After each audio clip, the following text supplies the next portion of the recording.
नमस्ते एवरीवन। मेरा नाम भास्कर योगाचार्य है और आज से हम शुरू कर रहे हैं श्रीमद् भगवद गीता। इसे आरंभ करने से पहले एक बार गणपति जी का आह्वान कर लेते हैं ताकि हम इसे पूरी तरह से सफलता के साथ कर सकें। वक्रतुंड महाकाय सूर्यकोटि समप्रभा निर्विघ्नं कुरु मे देवा सर्वकार्येषु सर्वदा। श्रीमद् भगवद गीता में 18 अध्याय हैं। सबसे पहले अर्जुन विषाद योग। तो आइए आरंभ करते हैं। महाभारत का महाकाव्य युद्ध के द्वार पर भगवान श्री कृष्ण द्वारा अर्जुन को भगवद गीता या भगवान के गीत के रूप में विवरण किया गया है। दो चचेरे भाइयों कौरवों और पांडवों के बीच एक निर्णायक लड़ाई कुरुक्षेत्र के युद्ध के मैदान पर शुरू होने वाली थी। उन कारणों का एक विस्तृत लेखा जो इस तरह के एक विशाल युद्ध का कारण बने, परिचय भगवद गीता की स्थापना के तहत किया जाता है। भगवद गीता मुख्य रूप से भगवान श्री कृष्ण और अर्जुन के बीच की बातचीत है। यद्यपि पहला अध्याय राजा धृतराष्ट्र और उनके मंत्री संजय के बीच वार्तालाप से शुरू होता है। धृतराष्ट्र अंधे थे, हस्तिनापुर में अपने महल को नहीं छोड़ सकते थे, लेकिन युद्ध के मैदान की शुरुआत को जानने के लिए उत्सुक थे। संजय महाकाव्य महाभारत और कई अन्य हिंदू धर्म ग्रंथों के लेखक ऋषि वेदव्यास के शिष्य थे। ऋषि वेदव्यास के पास दूर स्थानों पर होने वाली घटना को देखने और सुनने की एक रहस्यमयी क्षमता थी। उन्होंने संजय को दूरदृष्टि की चमत्कारिक शक्ति प्रदान की थी। इसीलिए संजय कुरुक्षेत्र के युद्ध के मैदान में क्या हो रहा है देख व सुन सकते थे और अपने महल में रहते हुए राजा धृतराष्ट्र को समस्त विवरण दिया है। यह भगवद गीता का प्रारंभिक अध्याय है। यह बाकी के प्रवचन के लिए मंच निर्धारित करता है। जैसे ही विरोधी सेनाएं युद्ध के लिए तैयार हैं, अर्जुन शक्तिशाली योद्धा अपने अंतरंग रिश्तेदारों, शिक्षकों और दोस्तों को दोनों सेनाओं में देखता है जो लड़ाई और अपने जीवन का बलिदान करने के लिए तैयार हैं। दुख और खेद से उभरकर अर्जुन शक्ति में असफल हो जाते हैं। उनका मन भयभीत हो जाता है और वह लड़ने के लिए अपना दृढ़ संकल्प छोड़ देते हैं। धृतराष्ट्र ने पूछा, हे संजय, धर्म भूमि और कर्म भूमि में युद्ध की इच्छा से एकत्र हुए मेरे पुत्रों और पांडु के पुत्रों ने क्या किया? संजय ने कहा, हे राजन, इस समय राजा दुर्योधन पांडु पुत्र की सेना की व्यूह रचना को देखकर आचार्य द्रोणाचार्य के पास जाकर कह रहे हैं, हे आचार्य, पांडु पुत्रों की इस विशाल सेना को देखिए जिसे आपके बुद्धिमान शिष्य द्रुपद पुत्र धृष्टद्युम्न ने इतने कौशल से व्यूह के आकार में सजाया है। इस युद्ध में भीम और अर्जुन के समान अनेक महान शूरवीर और धनुर्धर हैं। युधिष्ठिर, विराट और द्रुपद जैसे भी महान योद्धा हैं। धृष्टकेतु,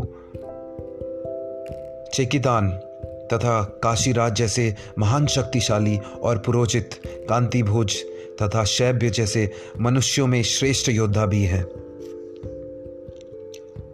युधामन्यु जैसे महान पराक्रमी तथा उत्तमौजा जैसे अत्यंत शक्तिशाली, सुभद्रा का पुत्र अभिमन्यु और द्रौपदी के पुत्रों सहित ये सभी महान योद्धा हैं। हे ब्राह्मण श्रेष्ठ, हमारी तरफ के भी उन विशेष शक्तिशाली योद्धाओं को भी जान लीजिए और आपकी जानकारी के लिए मेरी सेना के उन योद्धाओं के बारे में बतलाता हूँ। मेरी सेना में स्वयं आप, द्रोणाचार्य, पितामह भीष्म, कर्ण, कृपाचार्य, अश्वत्थामा, विकर्ण और सोमदत्त का पुत्र भूरिश्रवा है, जैसे योद्धा हैं जो सदैव युद्ध में विजयी रहे हैं। ऐसे अन्य अनेक शूरवीर भी हैं जो मेरे लिए अपने जीवन का बलिदान देने के लिए अनेक प्रकार के अस्त्रों शस्त्रों से सुसज्जित हैं, और यह सभी युद्ध विद्या में निपुण हैं। इस प्रकार भीष्म पितामह द्वारा अच्छी प्रकार से संरक्षित हमारी सेना की शक्ति असीमित है, किंतु भीम द्वारा अच्छी प्रकार से संरक्षित होकर भी पांडवों की सेना की शक्ति सीमित है। अतः सभी मोर्चों पर अपनी अपनी जगह स्थित रहकर आप सभी निश्चित रूप से भीष्म पितामह की ओर से सहायता करें। तब कुरुवंश के यववृद्ध परम प्रतापी पितामह भीष्म ने दुर्योधन के हृदय में हर्ष उत्पन्न कर ली। सिंह गर्जना के समान उच्च स्वर में शंख बजाया। तत्पश्चात अनेक शंख, नगाड़े, ढोल, मृदंग और सिंह जैसे बाजे अचानक एक साथ बज उठे। इनका यह शब्द बहुत बड़ा भयंकर था। तत्पश्चात दूसरी ओर से सफेद घोड़ों से युक्त उत्तम रथ पर आसीन योगेश्वर श्री कृष्ण और अर्जुन ने भी अलौकिक शंख बजाए। हृदय के सर्वस्व ज्ञाता श्री कृष्ण ने पंचजन्य नामक, अर्जुन ने देवदत्त नामक और भयानक क्रम वाले भीमसेन ने पौंड्रो नामक महाशंख बजाया। हे राजन, कुंती पुत्र राजा युधिष्ठिर ने अनंत विजय नामक और नकुल तथा सहदेव ने सुघोष और मणिपुष्पक नामक शंख बजाए। श्रेष्ठ धनुष वाले काशीराज और महारथी शिखंडी व धृष्टद्युम्न तथा राजा विराट और कभी न हारने वाले सत्यकी, राजा ध्रुपद और द्रौपदी के पांचों पुत्र और बड़ी भुजा वाले सुभद्रा पुत्र अभिमन्यु आदि सभी ने अलग अलग शंख बजाए।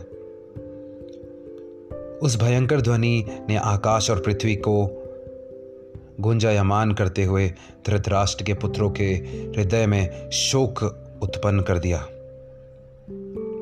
हे राजन, उसके बाद श्री हनुमान ने अंकित पताका लगे रथ पर आसीन पांडुपुत्र अर्जुन के धनुष उठाकर तीर चलाने की तैयारी के समय धृतराष्ट्र के पुत्रों को देखकर हृदय के सर्वस्व ज्ञाता श्री कृष्ण की प्रार्थना करते हुए कहा, हे अच्युत, कृपया करके मेरे रथ को दोनों सेनाओं के बीच में खड़ा करें, जिससे मैं युद्ध भूमि में उपस्थित युद्ध की रचना और इच्छा रखने वाले सभी को देख सकूं।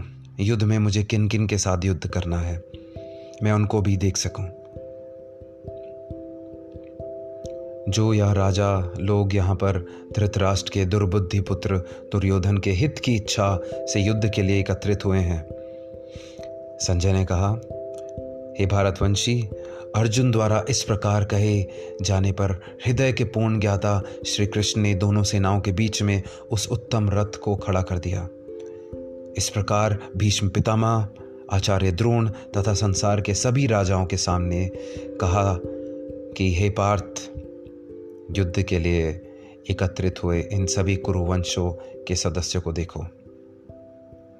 वहां पार्थपुत्र अर्जुन ने अपने ताऊओं, चाचाओं को, दादा परदादा, गुरुओं को, मामाओं को, भाइयों, पुत्रों और पौत्रों और मित्रों को देखा। कुंती पुत्र भुर अर्जुन ने ससुरों को और शुभचिंतकों सहित दोनों तरफ की सेनाओं में अपने ही सभी संबंधियों को देखा। तब करुणा से अभिभूत होकर शोक करते हुए अर्जुन ने कहा, हे कृष्ण, युद्ध की इच्छा वाले इन सभी मित्रों तथा संबंधियों को उपस्थित देखकर मेरे शरीर के सभी अंग कांप रहे हैं। मेरा मुख सूखा जा रहा है और मेरे शरीर में कंपन से रोमांच उत्पन्न हो रहा है। मेरे हाथ से गांडीव धनुष छूट रहा है और त्वचा जल रही है। मेरा मन भ्रमित सा हो रहा है, इसलिए मैं खड़ा भी नहीं हो पा रहा हूं। हे केशव, मुझे तो केवल अशुभ लक्षण ही दिखाई दे रहे हैं। युद्ध में स्वजनों को मारने में मुझे कोई कल्याण दिखाई नहीं देता। हे कृष्ण, मैं ना तो विजय चाहता हूं, ना ही राज्य और सुखों की इच्छा करता हूं। हे गोविंद, हमें ऐसे राज्य, सुख अथवा जीवन से क्या लाभ है जिनके साथ हमें राज्य आदि सुखों को भोगने की इच्छा है, जब वह ही अपने जीवन के सभी सुखों को त्याग करके इस युद्ध भूमि में खड़े हैं। गुरुजन, परिवारजन, पुत्रगण, पितामह, मामा, ससुर, पौत्रगण, साले और सभी संबंधी भी मेरे सामने खड़े हैं। हे मधुसूदन, मैं इन सभी को मारना नहीं चाहता हूं, भले ही यह सभी मुझे ही मार डालें। तीनों लोकों के राज्य के लिए भी मैं इन सभी को मारना नहीं चाहता। फिर पृथ्वी के लिए तो कहना ही क्या है। हे जनार्दन, धृतराष्ट्र के पुत्रों को मारकर हमें कौन सी प्रसन्नता मिलेगी, बल्कि इन आतताइयों को मारकर तो हमें पाप ही लगेगा। हे माधव, अतः मुझे धृतराष्ट्र के पुत्रों को उनके मित्रों तथा संबंधियों सहित मारना उचित नहीं लगता है, क्योंकि अपने ही कुटुंबियों को मारकर हम कैसे सुखी हो सकते हैं। यद्यपि लोभ के कारण इन भ्रमित चित्त वाले को कुल के नाश से उत्पन्न होने वाले दोष दिखाई नहीं देते हैं और मित्रों के विरोध करने में कोई पाप दिखाई नहीं देता है। हे जनार्दन, हम लोग तो कुल के नाश से उत्पन्न दोष को समझने वाले हैं। क्यों ना हमें इस पाप से बचने के लिए विचार करना चाहिए। कुल के नाश से सनातन कुल धर्म नष्ट हो जाते हैं तथा धर्म का नाश हो जाने पर संपूर्ण कुल में अधर्म फैल जाता है। हे कृष्ण, अधर्म अधिक बढ़ जाने से कुल की स्त्रियां दूषित हो जाती हैं। स्त्रियों के दूषित हो जाने पर अवांछित संतानें उत्पन्न होती हैं। अवांछित संतानों की वृद्धि से निश्चय ही कुल का नरकीय जीवन उत्पन्न होता है। ऐसे पतित कुलों के पितृ गिर जाते हैं, क्योंकि पिंड और जल के दान की क्रियाएं समाप्त हो जाती हैं। इन अनवांछित संतानों के दुष्कर्मों से सनातन कुल धर्म और जाति धर्म नष्ट हो जाते हैं। हे जनार्दन, जिनका कुल धर्म नष्ट हो जाता है, ऐसे मनुष्यों का अनिश्चित काल तक नरक में रहना पड़ता है। ऐसे हम सुनते आए हैं। ओ, कितने आश्चर्य की बात है, हम लोग बुद्धिमान होकर भी महान पाप करने को तैयार हो गए हैं, जो राज्य और सुख के लोभ में अपने प्रियजनों को मारने के लिए आतुर हो गए हैं। यदि मुझे शस्त्र रहित विरोध ना करने वाले को धृतराष्ट्र के पुत्र हाथ में शस्त्र लेकर युद्ध में मार डालें, तो भी इस प्रकार मरना मेरे लिए अधिक श्रेयस्कर होगा। संजय ने कहा। इस प्रकार शोक से संतप्त हुआ मन वाला अर्जुन युद्ध भूमि में यह कहकर बाणों सहित धनुष को त्याग कर रथ के पिछले भाग में बैठ गया।